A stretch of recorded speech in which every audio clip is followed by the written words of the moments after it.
lucidly explain this complicated topic is worth appreciating. The in-depth explanation of the countless points without referring to any PPT or any presentation is amazing. Your timely practical examples has connected the dots in our minds related to the subjects. I request CA Rajesh ji to propose a vote of thanks.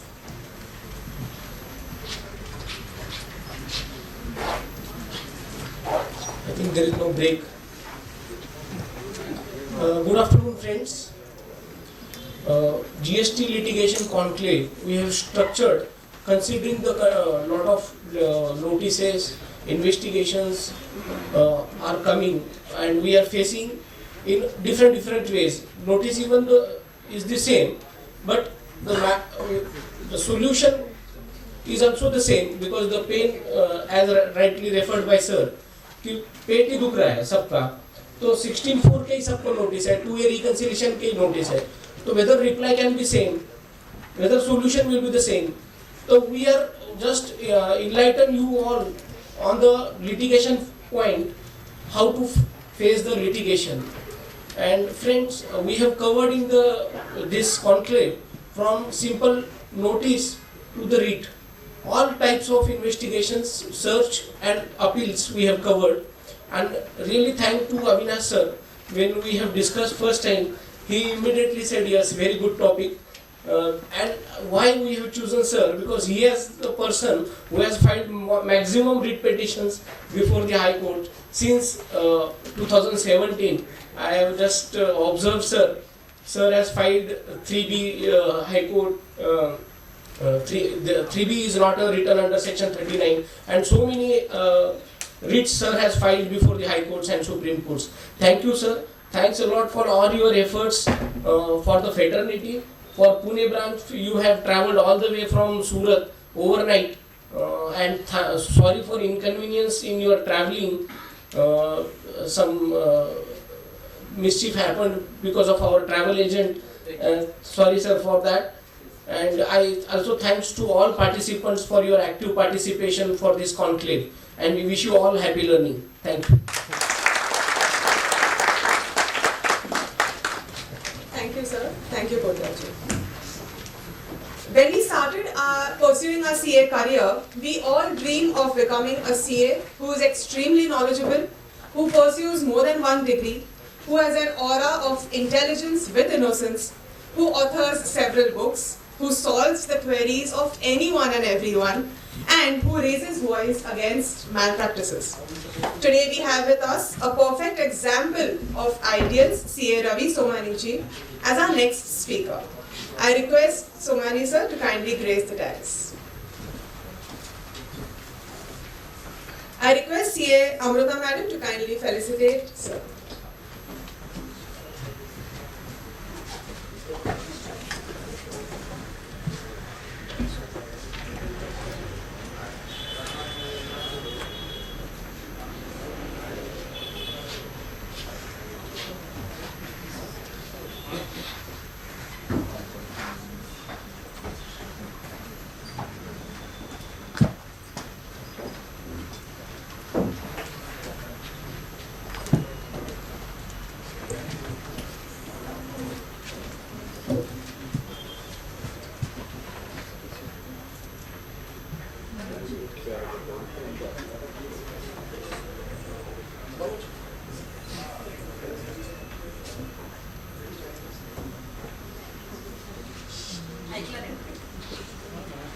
A huge round of applause, please.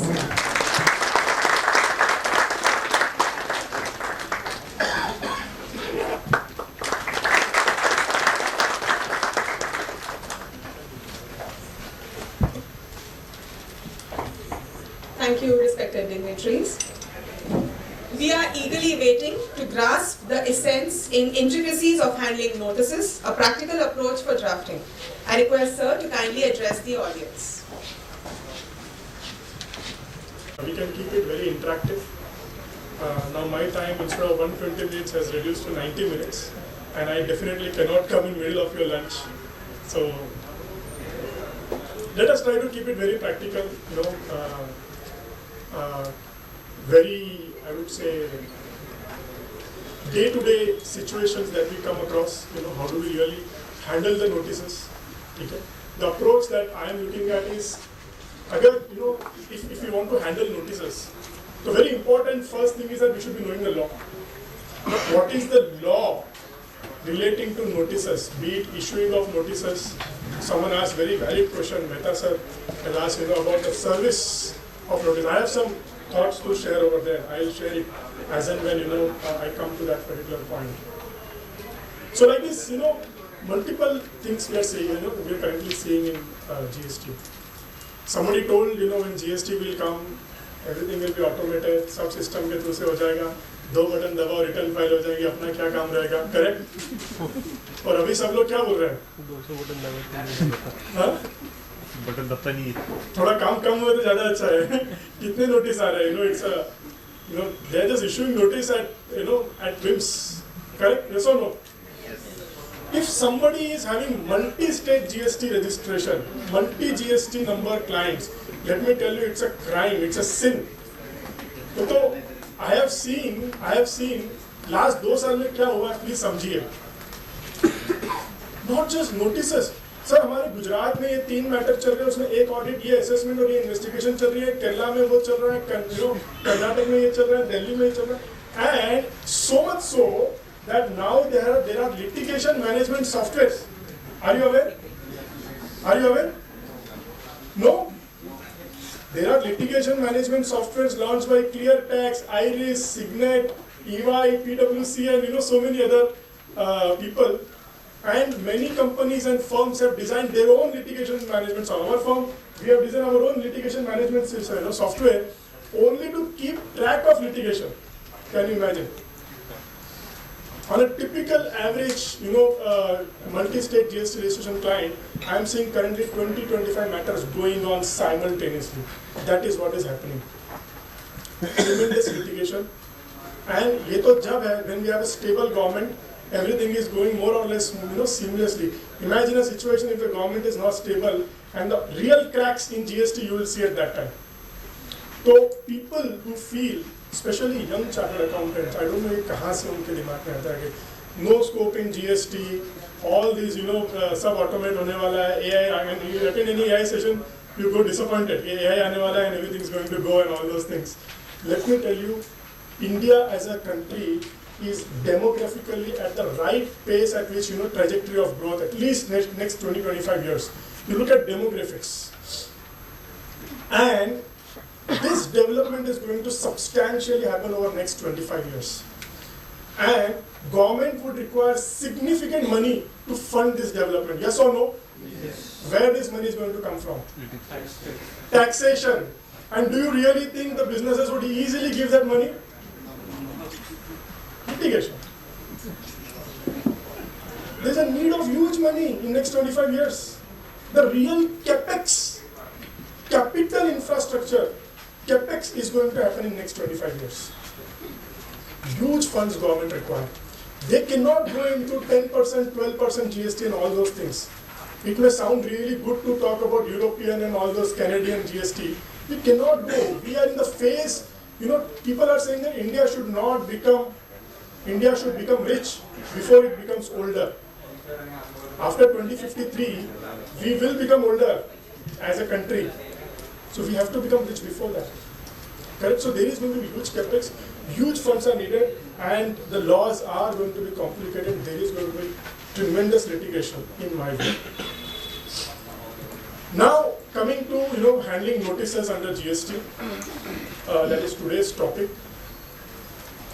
So notices, when we say notices is nothing but adjudication, a process of adjudication which is there under GST. A process whereby a court hears the parties to dispute, examines evidence and passes a judgment. The first phase, which is after assessment or after audit, which is a phase of notice, which is a quasi judicial function, we can also say. When I say quasi judicial function, it is by the lower authorities. It is not directly at the High Court or Supreme Court, it is at the lower authorities. So this function of adjudication is also called as quasi judicial function. And even the quasi judicial function has to have the basic principles of natural justice. This is extremely important. And we will talk about the aspect of natural justice more in detail. Avinash ji has covered as to the point that if the natural justice, principle of natural justice is breached, one can directly invoke writ. But let me tell you one thing, that writ, in my opinion, should not be considered as a matter of routine. Because where you want to seek directions from the High Court, fantastic, you can actually go for it. But when you are looking to really constitutionally challenge a particular provision, writ cannot be a matter of routine. There has to be a remedy one has to follow. If there is an alternate remedy, court is not going to accept it. They are going to say there is an alternate remedy, you have to follow the remedy. Having said that, there are multiple writs that have been filed in GST and there are multiple scenarios where writ actually becomes essential also. Correct? So the point which I am trying to say is that writ comes in only some specific scenarios, in rest all scenarios, that is majority of the scenarios, one has to follow the due procedure of the law. Correct? Now, as far as principle of natural justice is concerned, this is basically, an opportunity of hearing must be given. The entire judicial proceedings has to be done in a fair manner. That is what this principle says. Very important to note that the aspect of principle of natural justice can be applied even if it is not there written in the act. Let me tell you, even if it is not written in the act, the aspect of principle of natural justice would prevail because we are talking about the fair principles of judicial adjudication.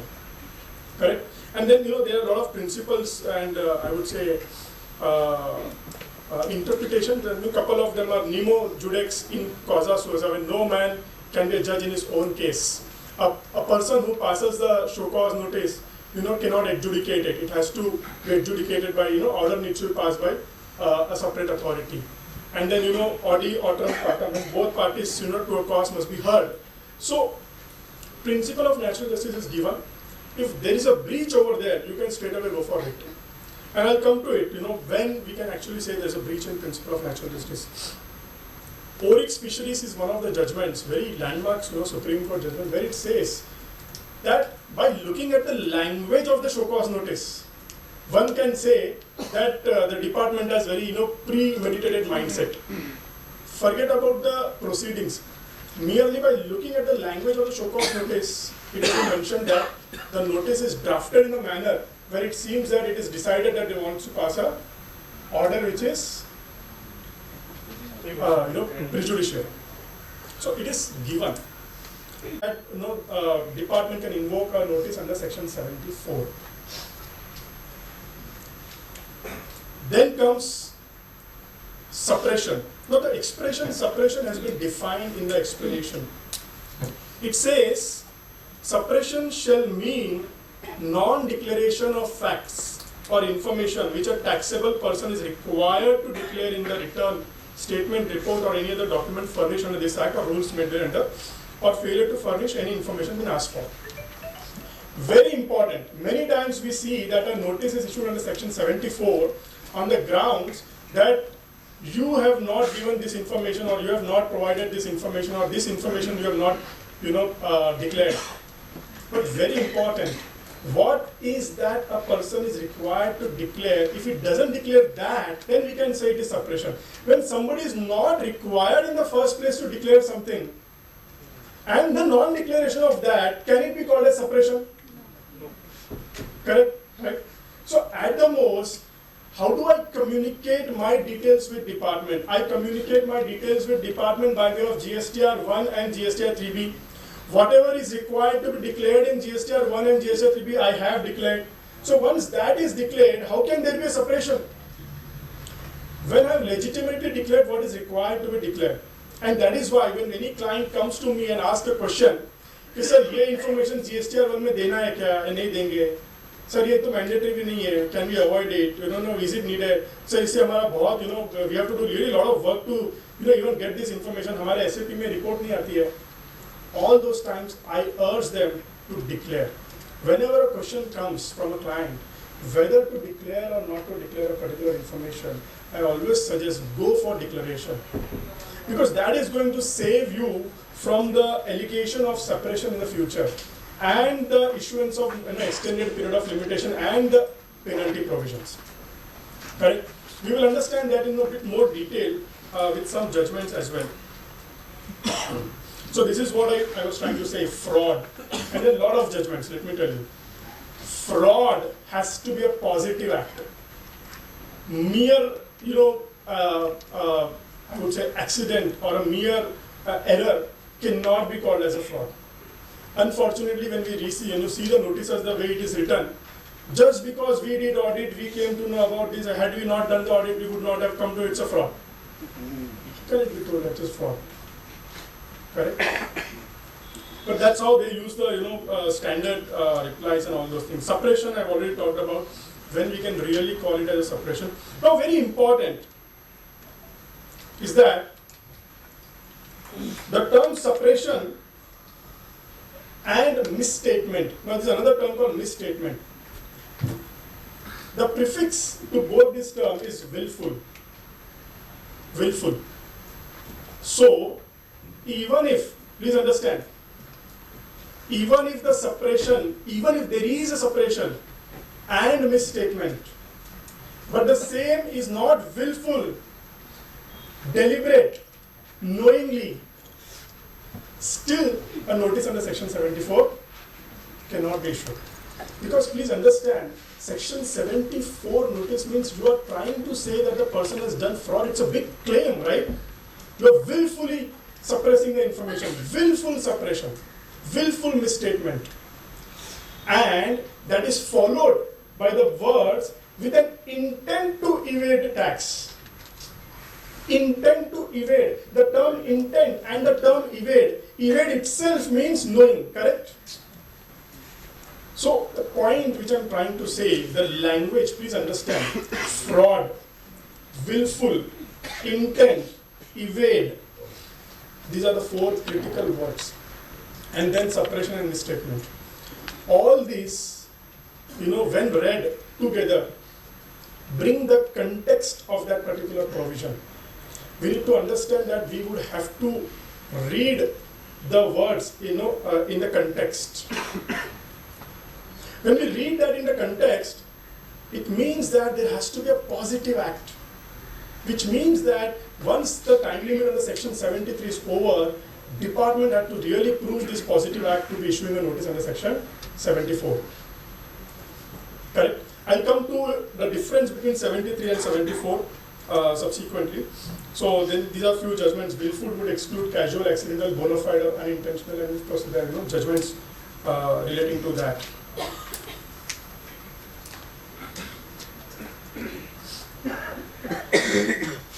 Yeah. So the point is, mens rea. Mens rea is a legal language where it is mentioned that mens rea is necessary for a notice to be issued under section 74. If there is no mens rea, then there cannot be a notice under section 74.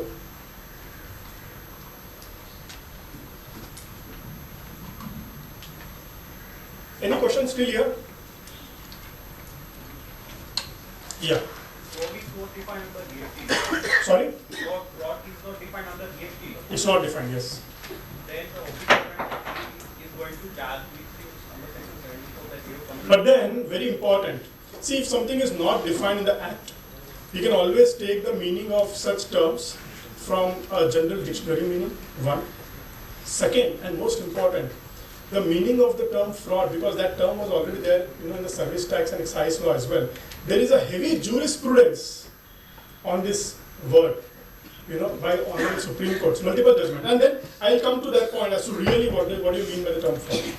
So, an error, a mistake, cannot be actually called as fraud. Sir, Yeah. just now you spoke of suppressor of fact. The intention is to evade the tax. But if there is no intention to evade the tax, if it is only related to procedural part, but non-compliance has been done, does it amount to suppression then? No, that's what, see, it is a suppression, but a suppression is not backed with the intent to evade the tax. So the language of section 74 has to be read holistically. There is suppression, but is a suppression back with an intent to evade the tax? No. When I am not reflecting my exempted supply under any of the records, then it will not tend amount to a suppression of tax. Why? It is a suppression. I mean, suppression. See, there is no issue of levying the tax on exempted supply. That's true. But the point is, the legally, the return, the way it is there, you are supposed to declare that. I am not doing that. However, yes, cannot. So there is a suppression. The question that comes is that suppression. If it is, But what the intention to evade the tax? Because the supply is already exempted under the tax. no. That merely that you cannot say because it was exempt, I have not declared high, hence I don't have intent. So intent is something very subjective. You know, I cannot. Avoid the tax. Intent is to evade the tax. Need not be, because what happens if you have not declared the exempt supply, then there is a mechanism of you to reverse the proportionate input tax credit. Correct, na? So then that aspect can always come, right? So it has to be looked at facts of each case. We cannot have thumb rules over there. Initial burden is to prove. Initial burden to prove that the assessee has done the fraud, collusion, misstatement, suppression is on the department. And how the department would have to prove by way of a show cause notice very clearly written in a speaking order. Correct? Initial burden.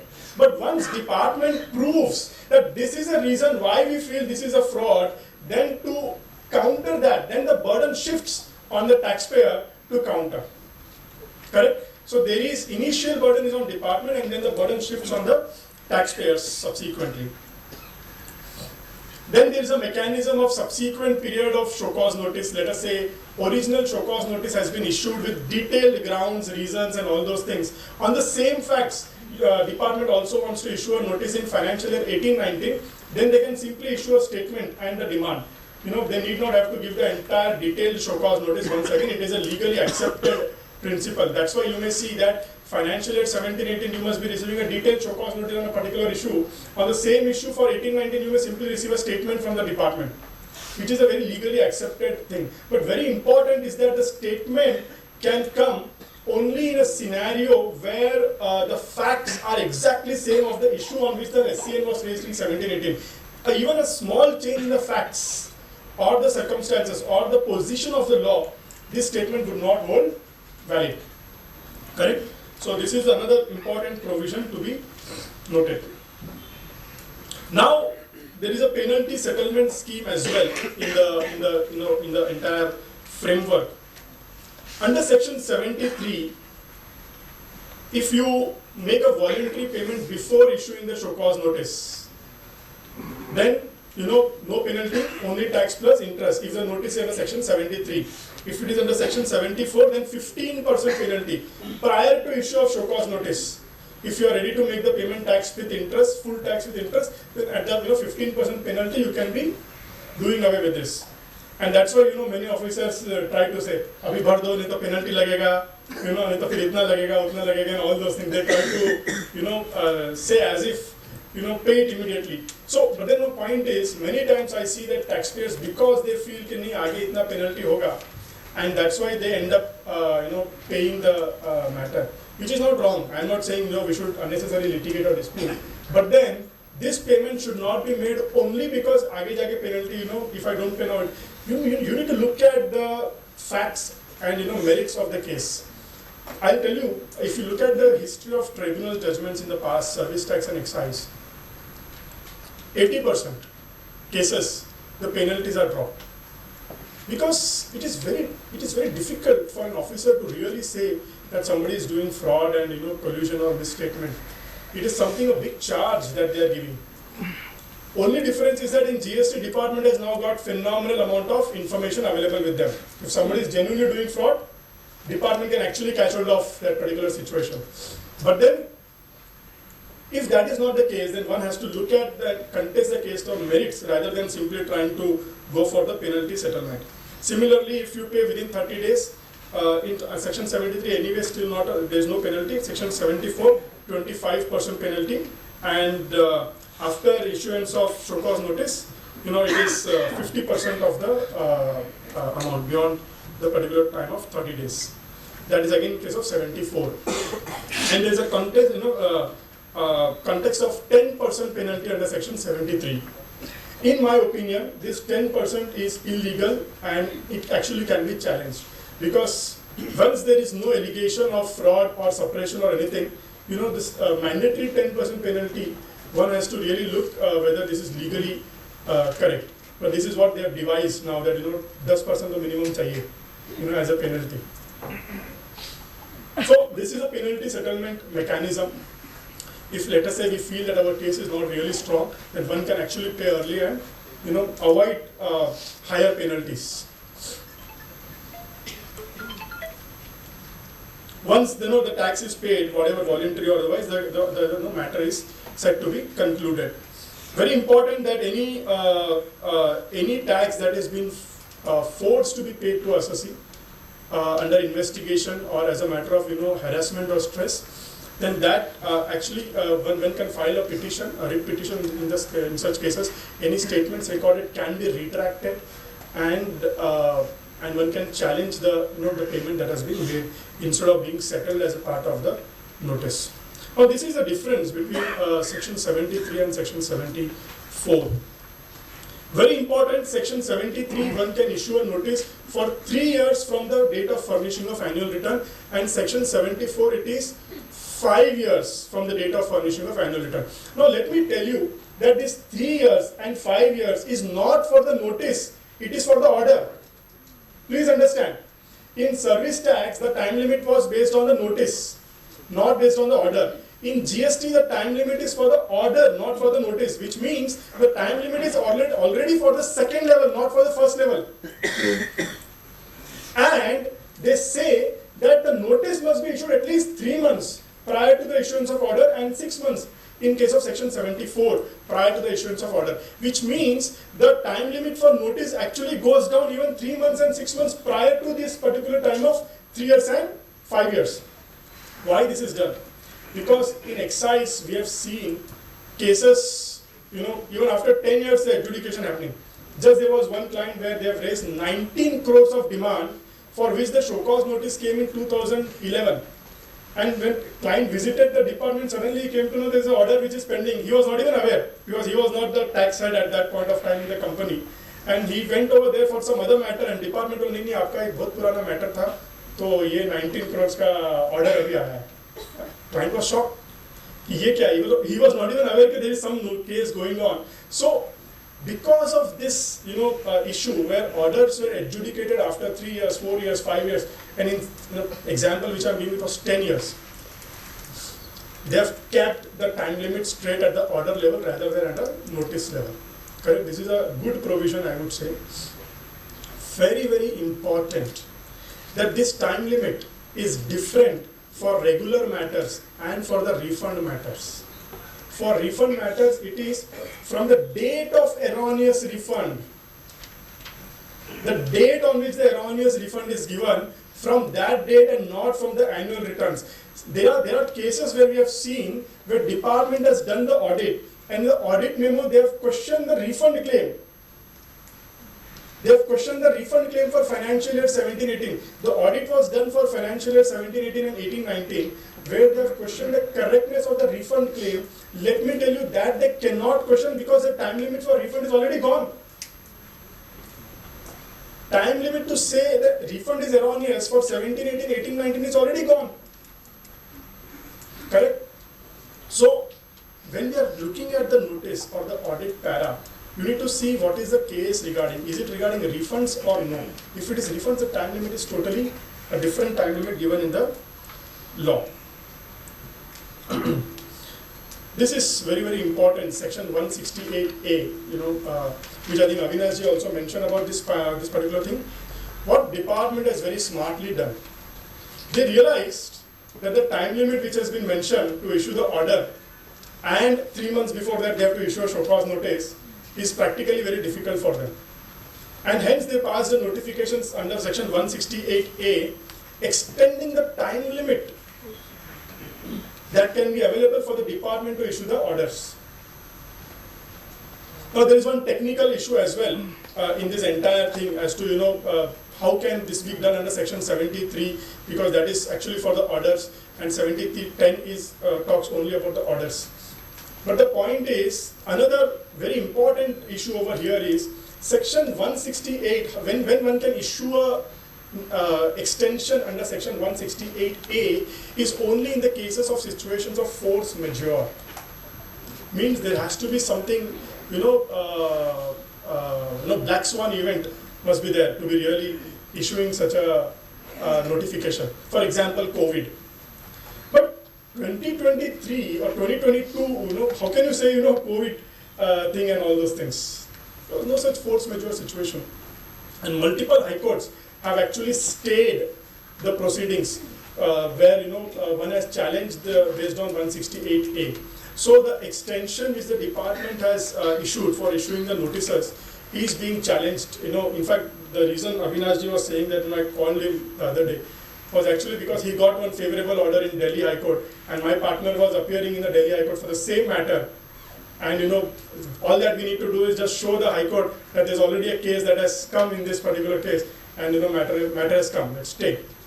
So 168A is being challenged, and all the subsequent notices that are issued based on this 168A, when you are filing a reply to the show cause notice, first you need to make a legal challenge. See, again, I'll come to it when I'm going into the details of drafting an effective reply to a show cause notice. We straight away jump into the facts and the merits without first questioning the legality and constitutionality and validity of the notice in the first place. So these are few judgments. Extension by virtue of 168A has to be for special circumstances, and having once extended period by virtue of notification, no subsequent extension could be made. It is observed that petitioner shall file its reply to the impugned show cause notice on or before 15th March till returnable date. So in all these cases, they have given a stay, although the final hearing and all those things are still pending. Very important, again looking at the provisions. Exclusion from time limit. So if a particular matter is stayed at a particular forum, then to the extent of the period of stay, the time limit would be excluded, whatever time limit which I have mentioned. Very, very important is, let us say there is a judgment of a high court which is against the department on a particular matter, or a judgment of a tribunal which is against the department in a particular matter. And department has actually filed an appeal against that particular issue, and there's another case which is going, and this matter which is against, which is now pending, which let's say tribunal that has given a negative judgment, now it is pending before the High Court. Till the time the tribunal's judgment is pending before High Court, or the High Court's judgment, negative judgment is pending before Supreme Court, department can actually take the benefit of this particular exclusion, and all those time limits would not apply. Actually, this particular exclusion is absolutely draconian, which means that it indirectly gives department a unlimited time to pass an order in cases where it is, I would say it is like similar to the call book concept of call book which was there in Central Excise. The only thing is that call book principle was not there written anywhere in the Act or the rules. That's why it was challenged in excise. Here they've indirectly brought it in the law. So, but then what I feel is that by invoking this particular thing, department would have to follow a proper due procedure. They have to intimate to the assessee, about this particular thing, that they are keeping the matter on hold, and this would be issued later. So, if a notice is issued under section 74, and let's say the allegation of fraud and collusion is not there, then it can be converted into a notice under section 73. Adjournments, very, very important. Many times I see that, as a consultant or clients fear to take adjournments. Adjournment nahi lene ka, kya sochega officer, what will happen, he will feel hurt, or they will feel as if, we don't have a case. But let me tell you, adjournment is our right. And there was a Maharashtra Trade Circular which mentioned that 3 adjournments minimum available. In fact, that's there in the Act also. So, instead of trying to submit everything at first go, half-baked, it is always a smart strategy to take adjournment if we don't have relevant information, details or factual things. Adjournments can be a fantastic mechanism to strategically handle any litigation case.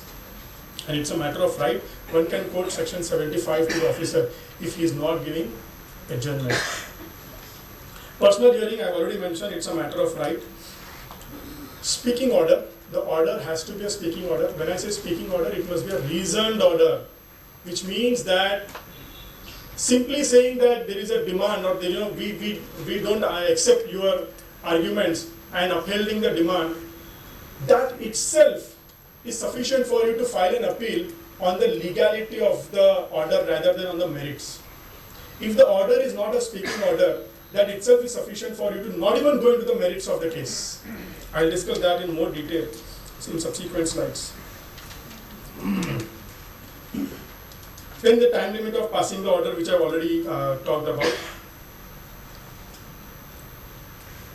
Let me look at something important. If there is a particular amount which is collected as a tax, although it is not liable, let us say what he has mentioned, that there is something exempt, not liable to be taxed. But I was not aware that it is exempt. I still collected the tax from the customer. Then whether or not it is taxable, you have to deposit the tax with the authorities. Very, very important that no time limit is given for filing a reply to a show cause notice or for adjudication of the show cause notices in the law. Many times, for example, for orders, there is a time limit, 3 months plus 1 month, correct? And what Avinashji also mentioned, that if you breach that 4 months, let me tell you, the case may be in your favor. There is a Supreme Court saying that your case is in your favor. Still, nothing can happen if you breach the 4 months time period. Whereas, for reply to show cause notice, many times you will see in the notice itself they will give you the time. Sometimes 7 days, sometimes 15 days, sometimes 1 month. But legally in the law there is no time limit for replying to a show cause notice. Correct? So, officer cannot say that मैंने notice में लिखा था 30 days and आपने 30 days के बाद में दिया and this is invalid, I am not going to accept and I am going to pass the order. Sorry, he cannot say that. It is not written in the law.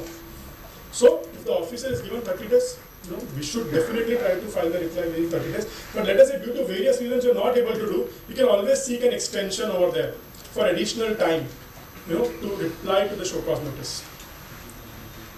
This is what I already discussed. Earlier they used to issue orders even a decade back. So, Bombay High Court has given this thing that it is illegal. And once the order is passed and the proceedings are taken, the matter is deemed to be concluded. Let me look at some important points. Very, very important is a scenario where we ourselves have self-assessed the tax and not paid. Department can issue a recovery proceedings even without issuing a show cause notice. Extremely important. Please understand. And what do you mean by self-assessed tax? It means, let us say, in GSTR 1, you have mentioned that the liability is 10 lakh rupees. Tax is 10 lakh rupees. But GSTR 3B, you have paid only 9 lakh rupees. Now, for the 1 lakh, department need not follow the procedure of giving the notice, hearing, and all those things. They can straight away invoke recovery proceedings. Why? Because there is no dispute. You are only saying that it is 10 lakhs. Correct? So, when we are really having the procedures or controls in our office for filing GSTR 1 and GSTR 3B for our clients, and let us say there is some mistake done by some junior article, 10 extra aa gaya, 10 kam aa gaya, all those things we have seen in GST writing last 7 years. We have seen because of 10 less the matter going to High Court also. Correct? There can be direct recovery. और आपको call कब आएगा? When client will say, sir, हमारा bank account attach हुआ है, क्यों हुआ? Then you will say, अरे, हमारे आर्टिकल में 0 एक्स्ट्रा डाल दिया. Let me tell you, we have seen such scenarios practically. I am not saying anything which is, fictitious. So, very important to have controls in place. Now they have also brought a system of automated notices, where if there is a mechanism through which they identify risky taxpayers, and based on that, within 7 days, the notice will come, automatic system generated, and you will reply within 7 days. So all these things are happening, and that's why our internal controls in filing returns and all those things has to be really strong to avoid litigation for the clients. And this is a procedure to file reply to the show cause notice. I will not go too much detail into the procedure. Then of course it has to be filed on the portal. And automated notices, which I have already mentioned, this is by virtue of a decision taken in the 50th GST Council, and any misdeclaration, wrong declaration in the return filing mechanism can cause dearly to the clients. Now let us come to a very important aspect of drafting effective reply to show cause notices. Till now what we looked at was the legal provisions relating to section 73, section 74 and all those things. Now let us look at some practical aspects of how to draft the reply to the notices. What are the areas to be focused when we are filing a reply to a show cause notice? Detailed study of a show cause notice, understanding the complete facts, testing validity, legality, framing grounds, demanding interest, extended period, prayers, authorization, and supporting documents. Detailed study of a show cause notice. Very, very important. What I see is that many times consultants or clients are very much interested to quote fancy high court judgments, Supreme Court judgments, all those things in the adjudication. They feel, I have filed a very fantastic show cause notice reply. But then most of the cases, I feel, at the first two levels, must be closed straight away on the facts. Straight away on the facts. There's no need for you to get into all fancy Supreme Court, High Court judgments. Nobody is going to hear you. You go and quote a judgment in front of that state superintendent. And you'll just see his reaction. You'll come to know. They don't care. You go and say, Supreme, sir, wo Supreme Court bolta hai, sir, chodo. They don't care. They simply don't care. You are just, you are irritating that person fully. So first and fundamental thing is that, are we reading the show cause notice properly in toto? I mean, I am still a traditional person. I still believe in taking the print and taking my pen hand and marking it and looking at the problems that the department has not looked at in the notice, looking at what they have not done correct, and understanding the facts and studying the notice very clearly. I'm not saying this is the only approach. There are people who would like to do it through the online mechanism and system. But the point is, are we actually taking the pain of reading the show cause notice and understanding the facts? And the problem I see, especially in the litigation practice, what we think, litigation practice means अपने office में बैठ के काम करने का, client आएगा, it is my cabin, I need to simply work on my chamber and look at some judgments, थोड़ा सा research करना है, हो गया. I feel that's not correct. To really understand a particular matter or a particular reply to a particular fact, you would have to have multiple discussions with the client. Sometimes you would have to have understanding of the business, and in the communication with the client, interaction with the client, discussion with the client, the new facts emerge. And that actually can change the entire course of your case. That you will never come to know unless you have a discussion with the client.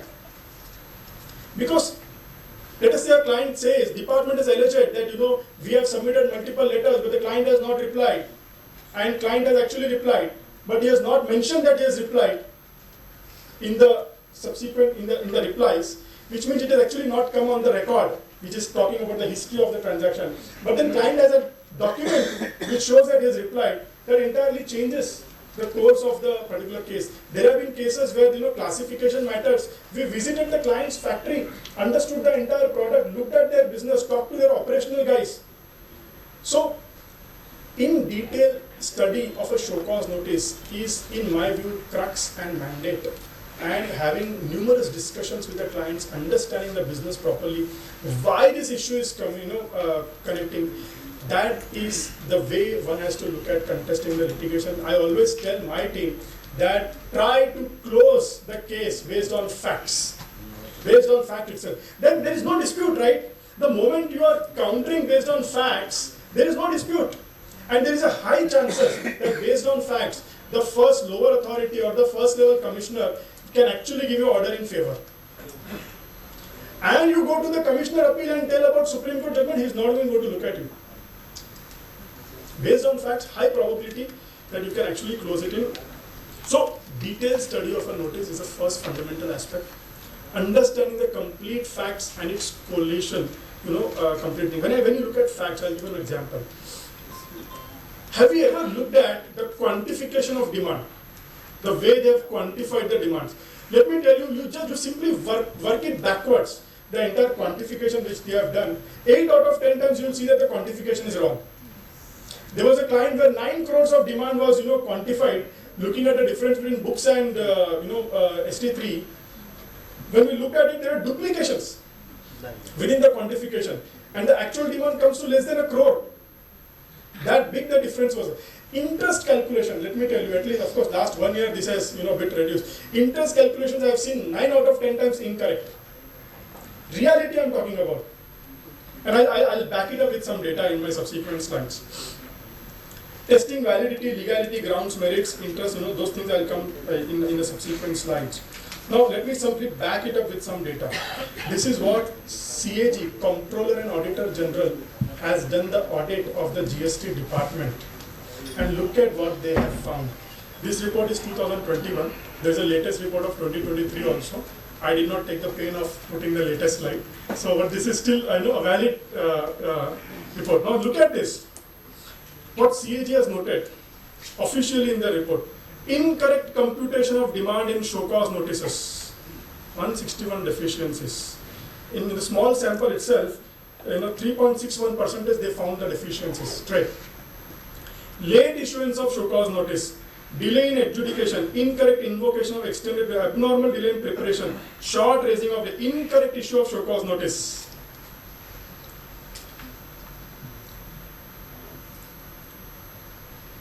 Dropping of demand due to non-availability of relied upon documents, incorrect computation once again. So there is ample evidence available that merely by actually reading the show cause notice and understanding the facts, you can close the case. More specifically, if the notice has come from the state VAT department. Yes or no? One pager, 2 pager, sometimes I don't know whether they are really asking or they are passing judgments. You have done this, this is what is signed, that's all. No reasoning, nothing, So there is adequate evidence, where department is actually not following that particular thing. Now when I look at detailed study of show cause notice, introduction of the case, legal framework, on what basis the notice is issued. Okay, section 36. Let me go back and read section 36, whether it is correct, what they are interpreting section 36 and actual what is section 36. Factual statement and appreciation of the facts. Sometimes department would put something as a number. You don't know from where it has come. There is no evidence to that number. Correct? And they are relying on a particular number. You will come to know once you read the show cause notice in detail. They are quoting certain judgments. अरे supreme court का judgement आ गया, अरे उन्होंने supreme court का judgement coat कर दिया, अब क्या करें? Go and read that judgment. Then you will be able to say that the facts in that judgment is different from the facts in my judgment. And hence, this judgment is not applicable. Are you getting it? Discussion on limitation, discussion on penalties, if they are invoking extended period, what is the reason that they are giving to really say that there is a fraud or collusion or misstatement? I already talked about the computation and calculations of the demand and all those things. So, these are few important aspects to be looked at when we study the show cause notice. when we are collating the facts, very important to ask for agreements from the clients, read through the agreements and see if there is something which is different or divergent in the agreements. Let me give you one very important example of. Have you all heard about this judgment of Northern Operating, where this expat issue was there in the service tax and the reverse charge mechanism? All the expats, to whom the Indian company is paying the salary, is actually liable under reverse charge. Like that, Supreme Court has held this particular decision, correct? And in Pune, you have a lot of foreign companies where there are expats who come and work for all these German, Italian companies, and the issue comes is whether GST applicable and the reverse charge on the salary given to the expats. The revenue, the assessee side was a battery of all you name it, the best advocate in the country were from the assessee side. All High Court, Supreme Court, blah blah blah judgments they have quoted. Department side, no judgments. Beautifully they have taken the agreement, read the agreement, totally did complete surgery of the agreement. Without quoting any judgment, based on the agreement itself, they pointed how this relationship is not that of an employer and employee and that of a manpower supply because of the aspect of superintendence of and control, how it is there. You look at it, it is there in the agreement. Nobody thought. And then when we read that judgment, you clearly feel that the assessee's side, although all big lawyers, but they were unprepared. They did not read the agreement also. Had they read the agreement, they would have been able to counter that agreement. Many times the agreements would have been made from the perspective of transfer price or income tax. And nobody would have looked from a service tax. That is a fact. Correct. So, see again, just because something is there in the agreement doesn't mean that that itself is, you should always also look at the, substance over form. Piece of principle that has to be always anyway looked at. But the point what I'm trying to say is we have a Supreme Court judgment where, simply based on agreement, reading of the agreement, it was quoted. And then department, it was a kiosk. Department had to issue one more circular saying that don't follow that judgment. That is based on that facts. And don't give it a universal application. Are you getting? And that is the importance of understanding the facts of the client's case. Understanding various oral submissions. Sometimes clients go and do oral submissions. I always tell them, please don't go to department. I don't know क्या मजा आता है जाके officer के सामने बैठने का बस. And all oral discussions. That is not coming on record anywhere. It is not helping your case. And many times I tell consultants also, too much oral communication with department is not going to help you. Please understand. It's only our belief. हमको लगता है बहुत अच्छा relation बना के रखना, all those things. They cannot be a good relationship to anybody, let me tell you. Our officers, they have come with their interest. So we feel all these things, but let me tell you, I don't know how many times we have it has really helped. In fact, over relationship is invitation. I tell my client, I don't know, he still is in that 80s, 90s era, उसको लगता नहीं वो officer के आगे चाय P के आना है. I tell him, sir, आप चाय पी रहे हो इसलिए नोटिसेस आ रही है सर. Please आप पहले तो चाय पीना बंद करो with the officer. So all this mentality we have to see. GST, people have stopped paying. Their revenue has come down as far as officers are concerned. There are only those 2-3% who still wants to pay. The one who wants to pay, then they will come again and again to them. That is what we have seen. So this is what CAG. You can also go to CAG website and you will just find reports on GST. You will find 2023 report as well. This is what Avinash ji told. He quoted a different judgment. There is another judgment, Shri Sham Baba, edible oils. If the law provides a particular mechanism to be followed, that mechanism has to be followed. If the law provides that the notice has to be issued electronically on the online portal, or the order has to be uploaded electronically on the common portal, it has to be uploaded. If it is not uploaded, it is manual, it is illegal, invalid. Not going to the merits, the order was held to be illegal, invalid because it was not uploaded on the common portal. Correct? DIN, document identification number, you are all aware. Correct? You all are aware now that it has to be there. If it is not there, you can simply, that document doesn't have any validity if there is no date. Issued by the central tax authorities. Pre-communication was also a requirement. Of course, they amended the law later in 2019, but for a small period of 1 year, pre-consultation was also a requirement in a matters before issuing a notice. Correct? I'll come to that particular. So you have any question? Then in certain cases, the department is issuing notices on the wrong email address. So that communication is not being served to the person who is intended to. See, my submission on this particular issue, especially the point that people come to know after the bank account is attached. कि वो order आया था, 4 महीने 5 महीने हो गए, अभी recovery हो रहा है, तब पता 1 साल बाद पता चला लोगों को. Then the question comes, do I need to put one person to sit and every day morning आकर देखना है? In fact, you won't believe, there is a client with 50 companies, it's a group with 50 companies. वहाँ पर एक person का task क्या है? Monday सुबह डेली आने का, वो पूरे 50 GST रजिस्ट्रेशन नंबर में लॉगिन करने का और देखने का if there is any new notice. If you give that task to a person, he will go mad. So Monday daily, I don't know what motivation it gives to him to come to office on Monday. वैसे जाके portal देखना, correct. And the irony is, despite doing this activity or putting this person, he missed one. and the client name, अरे तेरे को रखा था, तूने कैसे मिस कर दिया? He is also human. Look at the task they are giving. और एक आदमी रखना कि ये एक बार चेक करता है. हाँ, मैं तो सुबह रिव्यू है. फिर वो बोलेंगे, and just imagine if as a consultant you have taken this task. Gone. Correct? And GST network ने एक वो advisory निकाला कि scrapping is not possible.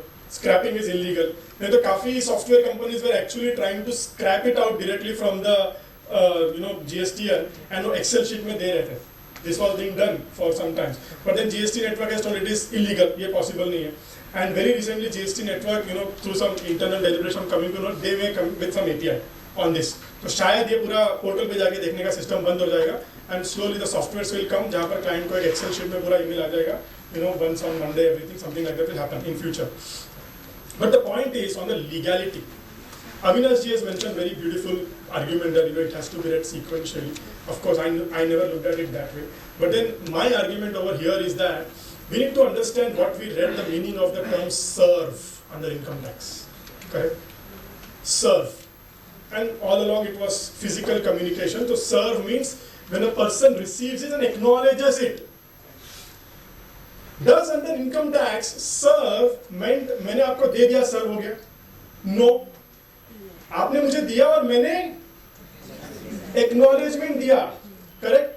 Hence, in my view, the term serve has to be read even in the electronic context accordingly, where let us say in the portal they have uploaded, there has to be a mechanism through which a client acknowledges that upload, and that should be considered as served. Till the time client doesn't acknowledge that particular thing, it is only issuance and not served. Please understand. So, within the framework of the legal context also, in my view, the technological changes that has happened, so we need to interpret the meaning of the term serve within this electronic format as to some acknowledgement by the client. Or let us say it has come on email, so at least some written email must be there from the client, yes, we have received the notice. And then that email can be considered the date of serve. Like today what we keep, हम envelope रखते थे पहले, right? We used to keep the envelope, postal envelope as a date of actual service and all those things. So unless that written acknowledgement system they will not build in the system or in the mechanism of email, I feel that time limits actually can be questioned. And in all cases, at least in Pune, I got 20-30 clients from various people where the such recoveries are issued. And in all cases, I told that we can challenge that it is not served, and we can actually file this under writ. These type of cases. So this is my submission on the point which you asked the question. Now, very, very important, when we look at the case, other than looking at the factual aspects of a notice, I mentioned that we need to also look at the legality and validity of the issuance of the show cause notice. Correct? First aspect, as far as the legality of the show cause notice is concerned, is a cross-empowerment between the center and state. So when you look at legality, it should be monetary jurisdiction, functional jurisdiction, and territorial jurisdiction. Correct? There was a circular number 1 issued by the GST Council, which talked about single interface. 1.5 crore ke niche it will be fully with the states. Beyond 1.5 crore it will be distributed between the states and center 50-50 like that. Single interface would be there. Correct? And then there was this news at that particular time in back in February 2017, Jan 2017, how this administration will happen in the GST law. This statement given by Mr. Jaitley is saying that each assessee will be assessed by only one authority. This is what was the one nation, one tax, correct? Yes or no? But what is happening practically? A client is under the administration control of center and the audit is being done by the state and vice versa. And there is, for the same client under the center, there is audit going on by the state, there is a scrutiny going on by the center, there is another investigation going on by the Kolhapur division of the state, and all these things happening. Practically this is happening. So how far this is correct? At least under customs there are few judgments where this has been challenged. Syed Ali was one of the judgments, and there was one more judgment in 2020, landmark Supreme Court judgment, where authoritative challenge was made that it is not a proper officer to actually issue or to do the investigation. And now very recently, I'm not sure if you have read in the news, joint audits. Have you read? Bhagwan jane kya hone wala joint audit, I don't know. Many people thought it's a good move. I really don't know what will happen in the joint audit. Ek ko samajhna mushkil ho raha hai. Right? When the center and state will come jointly and do the audit, I really don't know what is going to happen. From where all these powers are coming for them to, do all these things. Sir, Now, sir, but Yeah. there is a provision of cross jurisdiction, na? In the I'll come to that, yeah. Section 6. so see, section 6 is particularly there.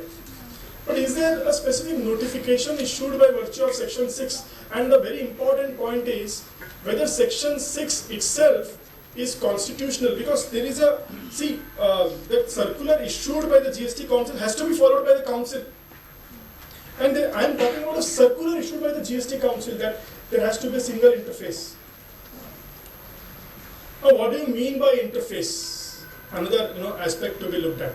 So, when they say that all India jurisdiction is there for the investigation matters or for the audit matters, in my opinion, the reading that has to be done is that all India jurisdiction within the framework of the administration control of the assessees that you have. And it cannot be, across the different administration. State cannot enter into state's administration or vice versa. But then section 6 is there, which actually says that there is a. But in section 6 also, if you read, it doesn't give that clear power. And there is one more. Subject matter differentiator. There is another aspect of subject matter. If a proceeding has already been initiated by the one authorities, then it cannot be taken on the same subject. Now, how do you look at there in this? Judgments have come to discuss the meaning of the term subject. What do you mean by initiated? What do you mean by proceedings? Enquiry and proceedings. Correct. To interpret those words. So it is very ambiguous in the way it is, and there are a lot of judgments to it. I'll come to the judgments as well. Now, when we look at the division, first and fundamental, you should look at circular 3. There is a functional division. Functional division. It means that it says, circular 3 says that e-way bill matters. The notice has to be issued at least by ACDC. Correct? Matters pertaining to arrest has to be by JC and above. Matters pertaining to reconciliation of this thing can be by superintendent. So like that, based on the activity, they have assigned that this officer is a minimum officer who has to do this particular thing. Now the point is, whenever we are looking at the show cause notice, we need to see whether the function on which the show cause notice is issued is within the framework of circular 3. I'll give you an example. E-way bill, a demand was issued for, I think, some 50-60 lakhs by a squad officer who was, just doing, he was at the rank of inspector, and he issued the demand for 60 lakhs. Whereas when we look at circular 3, this order has to be signed at least by the ACDC, or the demand has to be raised at least by the ACDC level or above. So it is important to test the legality of the notice. One has to really read circular 3 to understand the functional classification. Then there is territorial jurisdiction, which we just talked about, correct? Whether what is center has a power, what are the powers in the state, whether both can do, and if somebody starts, can other intervene, or all those things. Then there is monetary jurisdiction. If a demand has to be beyond, let's say this is amount, it has to be by these authorities. If it is beyond 1 crore, then commissioner. Beyond 50 lakhs, then ACDC, whatever. But it is given, the monetary limits are also given. So to test a legality of a notice, you need to look at territorial, functional, and monetary. These three comes as a basic checkpoint for you to look at the legality of a particular notice.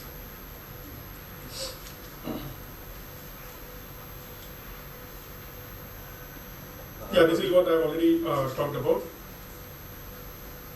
So this is section 6.2b, which she was talking about. Yes, Nilesh. Ravi, with respect to monetary limit, the legality is not going to be foolproof because the Supreme Court judgment has upheld it is just an administrative direction issued, and if any notice has been issued even without a limit, still it will be a valid show cause notice and you cannot challenge that super. If I am not wrong, Power Chemical judgment is there. Supreme Court Power Chemical is a very old judgment which is again affirmed by the Supreme Court in another judgment, I guess. So okay. If the monetary limit has been crossed by the superintendent or any ACDC, still that notice cannot be challenged for any. Because you are saying it is on the procedural aspect, but then there are, yeah. It is just an administrative circular which has been issued by the Supreme Court has been held in that way.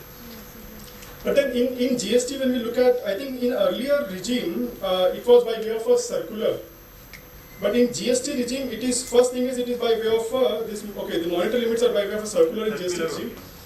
But then there are a lot of judgments which are also there where actually if an officer has gone beyond the monetary limit, actually been held against as well. Of course, I would have to read Power once. I'll give you a simple example here, Nilesh. The point is, why they have given these monetary limits is because they feel that a matter of a particular complexity or a particular importance has to be looked at and signed or issued by an authority of a particular prominence. Now imagine a situation of a show cause notice issued of, let's say, 10 crores or 100 crores by a superintendent. It would lead to chaos. So that is one of the reasons why this circular is there. And if one has to say that it is only administrative and just because it is breached, it will not lead the merits of the case to be invalid, I have my own doubts over there. Of course, I would have to look at that Power Chemical judgments once again to look at it. Very recently, I have seen in one of my clients' case where 100 crores of show cause notice has come from superintendent. 100 crores. I'm not saying it for the purpose of saying it is 100 crores, closer to 100 crores by a superintendent. And then we have to go and tell him, boss, aapko pata hai kya kar kya rahe ho? Do you really know what you're trying to do? And of course, we were actually very prepared that we want to file writ here, but then good that that officer after that looked at the things more clearly and rectified, and he brought it down to 2 crores on what was really valid. But I feel that that has to be there. Maybe we can have more discussion on that.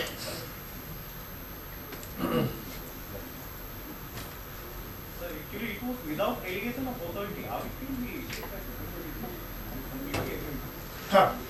Because there is also a concept of excessive delegation. Correct? There cannot be an excessive delegation by the parliament to the executives.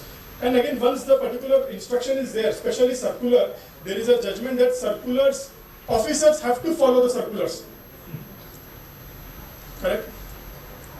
Then look at some of the judgments. Proceedings of investigation can be carried out independent of the audit proceedings. Now this judgment says the assessee raised a question that audit is already going, and why again investigation? So then they try to look, audit is a general mechanism of doing things and checking things. Investigation is something very intelligence based, and both can be independently carried out is what Supreme Court has mentioned. This is important. See, parallel GST proceedings cannot be conducted by three wings of same department for the same tax period.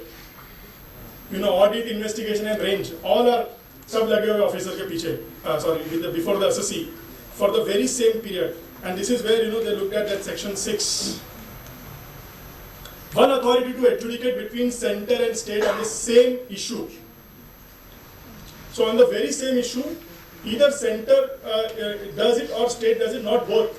And again, it depends on who started it first.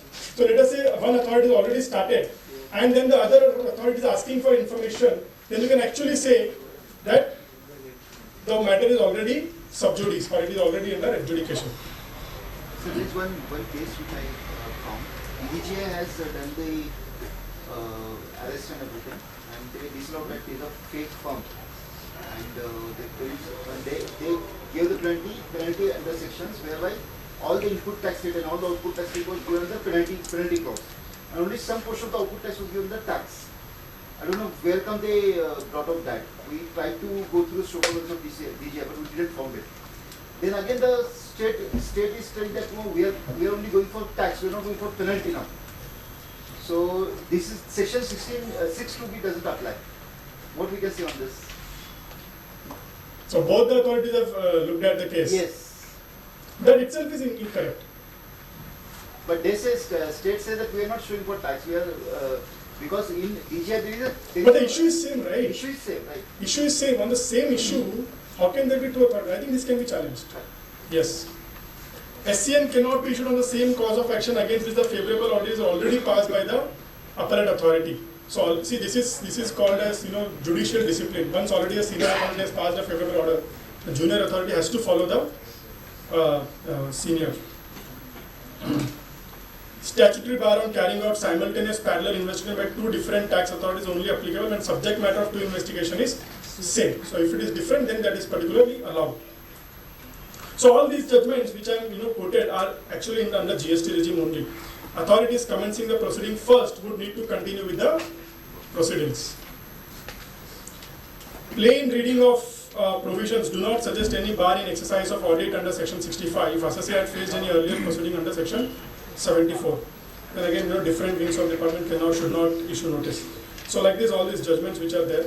Validity of service of notice I have already talked about. Yes. So with respect to the parallel proceeding, supposing an order was passed where there was an apparent mistake on record, so we applied for rectification. At the time the rectification, the time limit was over for the appeal and the rectification order was not passed. Then the officer rejected the rectification without doing anything, and your rectification is rejected. Now, in order to challenge the... You have applied for rectification in the middle, right? Yeah. Okay. We have applied for, but the application was only rejected. And now, right now we are filing an appeal for the same. So, it is going under that without pre-deposit of the amount. Because the original ARN, the time is left of under 107. Okay. So, because we are not able to make the pre-deposit of 10%, it can be liable for rejection, the appeal. Okay, system is not allowing you to make the pre-deposit. Yeah. So all these technical glitches are there. So whether the rectification or whether on the basis of parallel proceedings, whether we can't say that the original, because it is with respect to the same issue, we have applied for rectification and it was rejected. So from the date of that rejection, again the time limit would start. The system doesn't allow. No, but System without content. That's a system issue. Yeah. That's a system issue. Practically, they are rejecting the appeal because the original time. See, unfortunately, these are the reasons we are going to High Courts. This is the most unfortunate thing. We have gone to Bombay High Court very recently and got an order because the department is just not adjudicating the matter. They are just not adjudicating the matter, and then you have to get the directions from the Bombay High Court. So these are technical challenges. I cannot really have. I don't have an answer to your question here. In that case, there are actually two orders passed. Now, each order you are going to file an appeal. That is the question. No. He has applied for rectification of the order, right? Yes, rectification of order. Correct. So that order, see, once you apply for rectification of the order, then the subsequent order takes the place of the original order. You cannot call two orders and filing two appeals. But here the rectification order is already rejected. Correct. So from the date of rejection, it would apply how it is practically to be done and all those things. Yeah, but See, then there you is need a to. reason that you are not made a free deposit of 10%. I think So there is liable for the original. you need to firstly make a physical submission. Whatever that's there with the of course it's with the deficiency, and there is a nodal agency always in the. Issue SCM for the same before rejecting the. That's a different matter anyway. The thing is, there is a nodal agency in both center and state who look after all the GSTN issues. You need to approach them. If it resolves, great. If not, the only way is High Court. And in these cases, we have seen High Courts, it is very fast. In one of our cases, the place of supply, they were not allowing to change. And we got the favorable order in the High Court. And they allowed, specifically, High Court sometimes say, only for this GSTN you allow. Then they open it. And in transitional issues, a lot of such cases were there, right? This is a procedure that one has to follow while filing an appeal. Dean I have already talked about. Mere uploading on common portal does not amount to proper service. I have already talked about this aspect. And these are all the judgments. Very important. When we talk about a notice which is not a reason or not a speaking order, a lot of judgments are there. Brindavan Beverages is one of the landmark judgment. Old Sugar is one of the landmark judgment, where it says that just give me some time. That if a particular notice is not well reasoned, it looks, by reading of the notice, it looks as if it is passing of order. Then that notice itself, one can say it is based on assumptions and presumptions without due application of mind, and it can be said to be vague, lack details, and unintelligible. So there are a lot of judgments. When you read the notice and you feel that it is not reasoned, see, when you have given reply and department is giving an order without countering your reply, then your first submission should be that the order is not a speaking order. You should not straight away jump into the merits. You should first question the validity and legality of the notice. And let me tell you, we have a lot of judgments on that context. SCN issued under the incorrect section is invalid. Supreme Court judgment. Summary of demand in itself is not a show cause notice. Especially states. They will simply give you one table summary. Belated corrigendum to show cause for enlarging the scope of first notice is bad law. There cannot be a corrigendum which enlarges the scope of the first original notice. Proper notice must contain time, authority, place, and nature of hearing. If you really want to understand what a proper and correct notice has to be, I would recommend go and read Circular 1053. Very detailed circular where they actually explain what does it mean to have a proper and correct way of issuing show cause notice. It is under excise. You will find under CBEC, not under GST, this particular circular. And one can look at filing rate under Article 226. Orders contrary to the allegations in show cause notice is invalid. Very recently there was one case where refund was rejected by the state on the issue of intermediary. And there was an order. Now there was a show cause. And now the order we are passing because FIRCs are not there. How can you take up a new matter in the order which was not there originally in the show cause notice? So an order has to be only at the most within the boundaries of what is there in the show cause notice. An order cannot go beyond the boundaries of show cause notice. Order acted upon without jurisdiction can be challenged before root jurisdiction. Then framing grounds and replying on merits of the case. Now when I again look at framing grounds and replying on the merits of the case, again one fundamental mistake which we do as professionals is we don't give too much importance to the provisions of the Act and the rules, and we get carried away. So when we are replying, let me tell you, judgments are only to back your understanding. Judgments are not the law, even if it is by the Supreme Court. So when you are replying a case on a merits, first always look at replying on the facts. No need to even get into the provisions. But let us say if you want to go into the provisions, our reply, any show cause notice reply, has to be properly backed with a particular provision in the act. And then provision in the rules, or a notification, or a circular that you are relying upon. After all this is exhausted, then you can say this is the law, and this is why a particular case is not applicable, or the department's argument is not correct. And this is also what Supreme Court or High Court has told. So you are not contesting that High Court ne bol diya, this is the law. First, you understand the law based on your own interpretation of the act rules. Quote it, and bring that out, and then back it up with the judicial precedents. So judicial precedent, merely quoting judgment may not really help. Very important, how many times do we take the argument of come tax? Let us say, genuinely I have not paid the tax, correct? But I have also not collected the tax from my customer. So if not anything, at least give me the come tax benefit. Sir, आप कम tax benefit मांगेंगे तो इसका मतलब ऐसा लगेगा कि हम तो एक्सेप्ट कर रहे हैं. Let me tell you, there is a Supreme Court judgment of Bombay Tires which says that you can take multiple grounds. Even if it is contrary, you can take multiple grounds while filing an appeal or replying to a show cause notice. Each ground can be without prejudice to the other. You can mention that. Interest.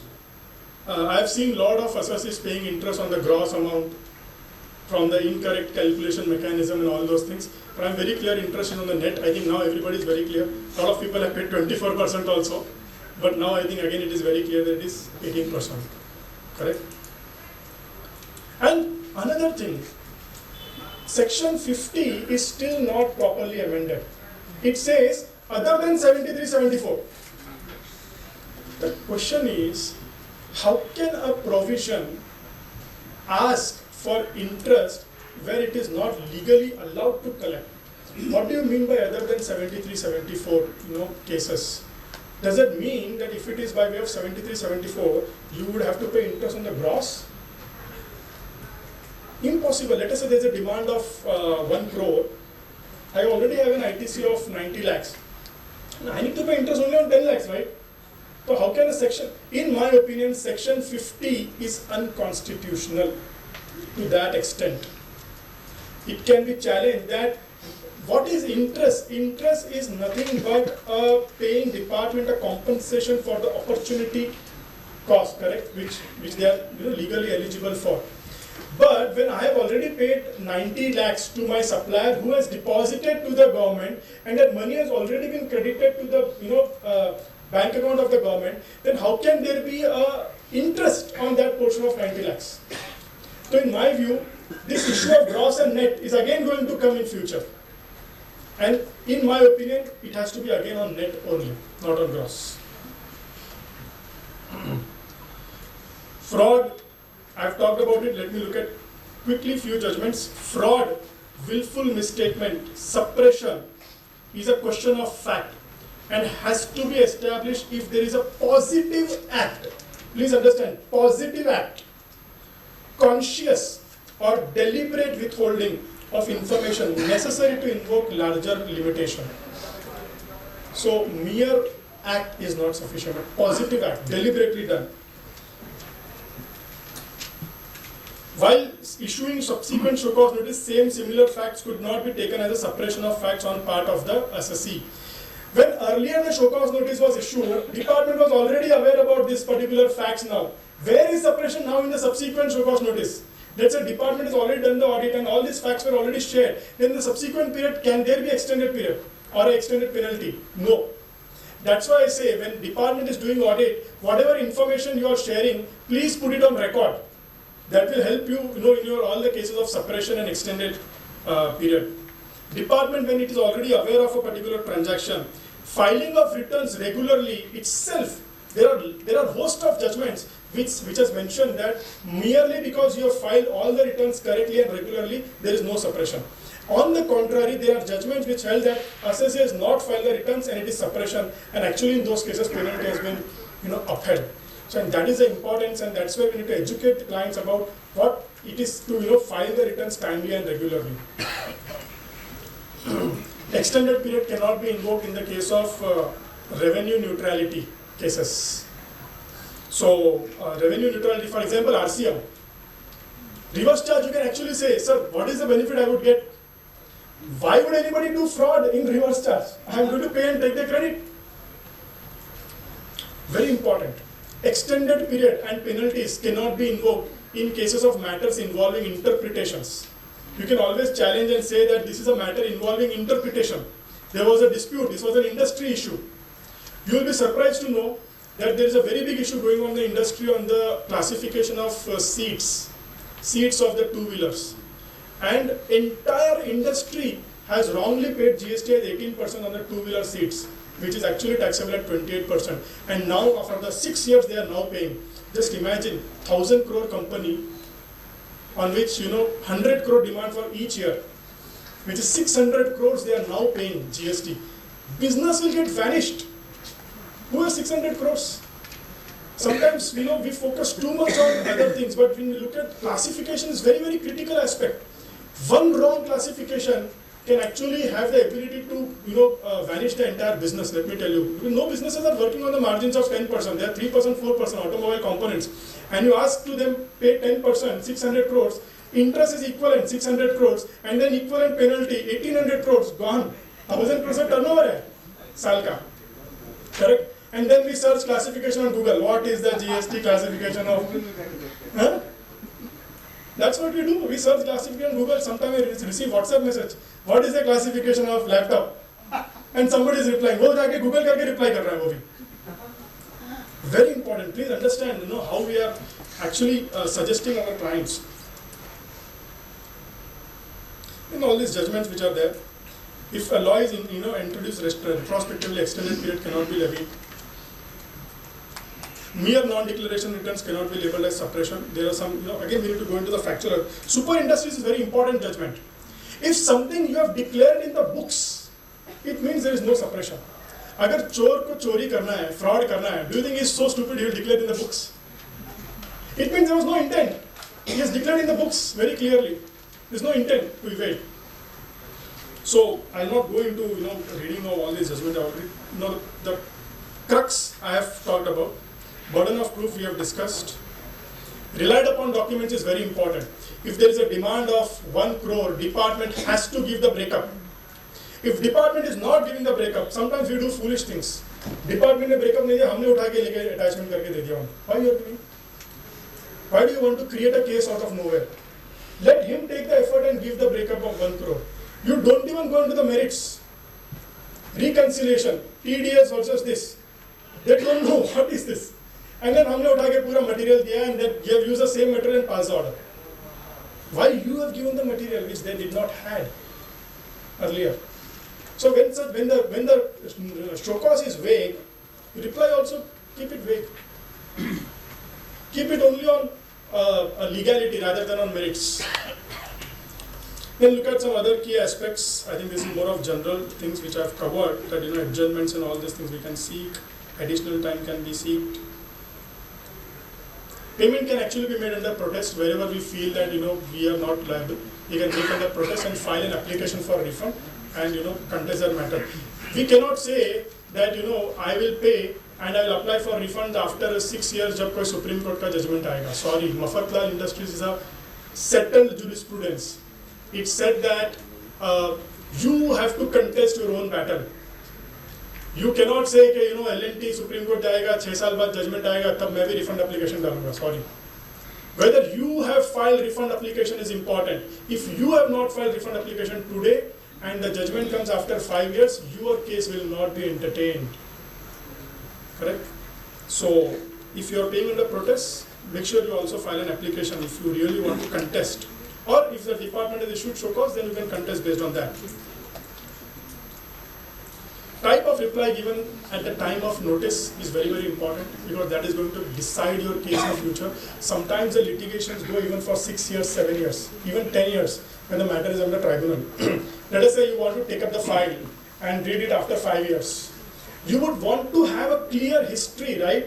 And that's why when you are replying to a show cause notice, many times I see we reply to notices in 1 page, 1.5 page, 2 pages reply. I'm not saying that 40 page ka reply hai to acha reply. I'm not saying that. But what I'm trying to say is, first point in replying to a notice is recording all the facts. What we do in our office is, whenever a notice has come and then we have to file a reply, we start from the scratch, from the first time the letter has come.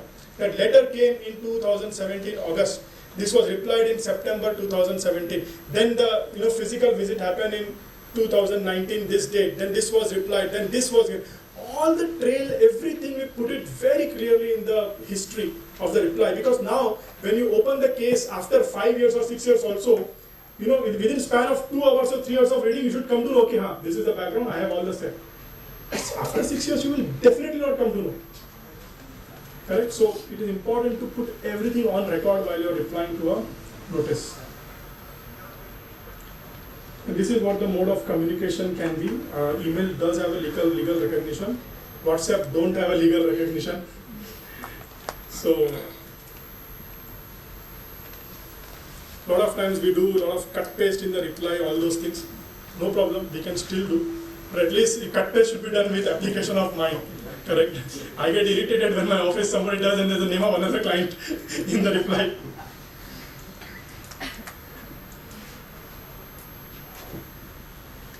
Very important. When we are taking any judgment or quoting any judgment, first question is, have we read that judgment? And if you are relying on a particular judgment without reading and the facts of that judgment are not different, then it's not helping you.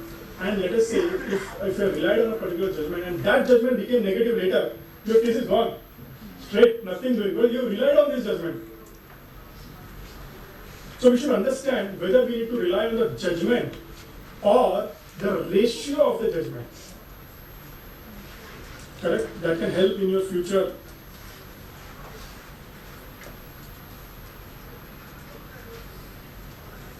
At the end, I would like to say that these seminars, all those conclaves look really good, and we feel enriched and we learn all those things.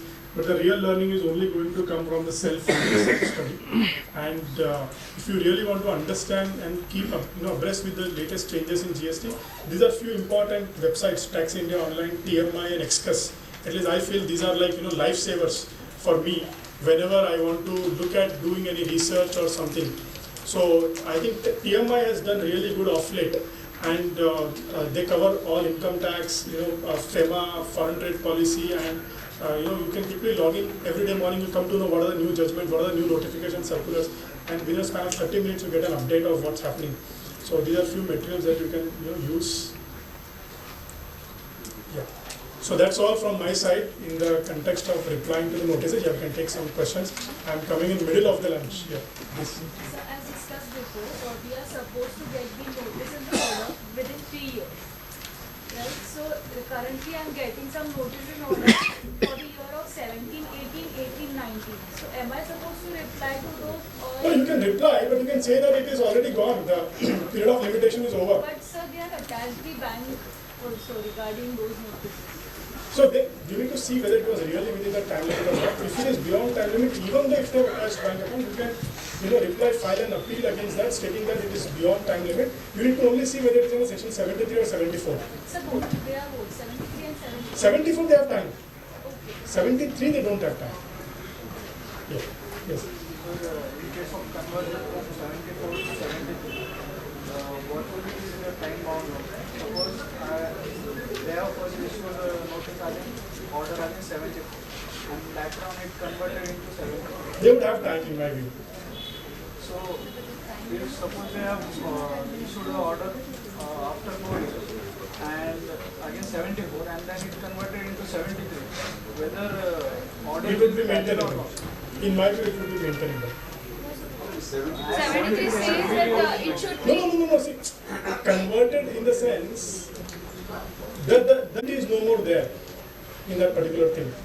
Allegation of penalty is no more there. It's not an issuance of a fresh order again. It's an issuance. The time limit is for issuance of service. Service is done within the time limit. So after It's a conversion. So because if we say that, then that provision itself becomes useless in the law. So it has to be read in a manner to give meaning to it. So section 75 with general provision says that the time limit for 73 should not have been elapsed, matlab, to convert it in 73. It is mentioned in section 75? 75, yes sir. In general provision So, it is the there. conversion has to happen within that time limit? Yes, the 73 time limit should not have been elapsed if it is converted to 73 from 74. Okay. Because 74 is 5 years. 74 Yeah, that is there, that is there. So after 4 years down the line, if you convert that notice into 73, by the time the time is elapsed. Because the service is already done, it is more of conversion. And that talks about the order. Order, not a notice. Time limit is there for order only. There is no time limit separately for notice. So fourth year, if it is converted from 74 to 73, then time is already elapsed. Already elapsed. So. That particular provision can be of actually help. Yes. So, you have explained one of slide initial burden under section 74. Sorry? Initial burden of initial burden. Initial burden means, let us say, if I have to tell you that, you are a thief, then I have to give a reason why you are a thief. So, I can directly deny, I am not the now the complete burden on the department to prove my case. Correct. Initial burden is on the department. And once burden is on the department, they found certain credit notes on and then when you counter that, and then the subsequent burden, I don't counter, I deny. If I deny, then you cannot simply deny. You have no. You would have to counter. You would have to give reasons why it is not I am done. denying because I haven't done this condition, it is done by the Correct. So that's what the reasoning you would have to give. Through under section 155, what I have obeyed the tax rate. Rest of the burden is complete on department. We cannot say that. That would be good. Once the initial burden is disclosed, then the burden comes on you to prove the other way. This is a general judicial discipline. How can you say, मैं तो कुछ बोलूँगा ही नहीं, and you. No, I am denying. Correct. When you deny it, to really want your case to be closed, you would have to give some backing. You cannot simply deny nahi. I don't think that. Generally, the notice that it is painful to repay the tax, that is the initial burden they have put on us. yes, generally Then it is a general provision that they are issuing a notice that this is with the intention to defer. Correct. That's what the burden is on them, initial burden. Yes. So drafting a notice, then their initial burden is over. Their initial burden is over, then the burden shifts on us to reply to that. Whatever Then they. every time it is a burden on us only. So again the order comes, then let's say if something is there which they have quoted, then the burden comes on us and we have to reply back to that particular thing. We cannot be replying to a notice without countering to the specific allegations. Then we are behaving like department. So very important is that each and every allegation, each and every case law relied upon, each and everything has to be countered. Yes. Yeah, in one of the cases, I guess, invoices of March declared in next September, after 6 months, which is allowed. The assessing officer is saying that you have declared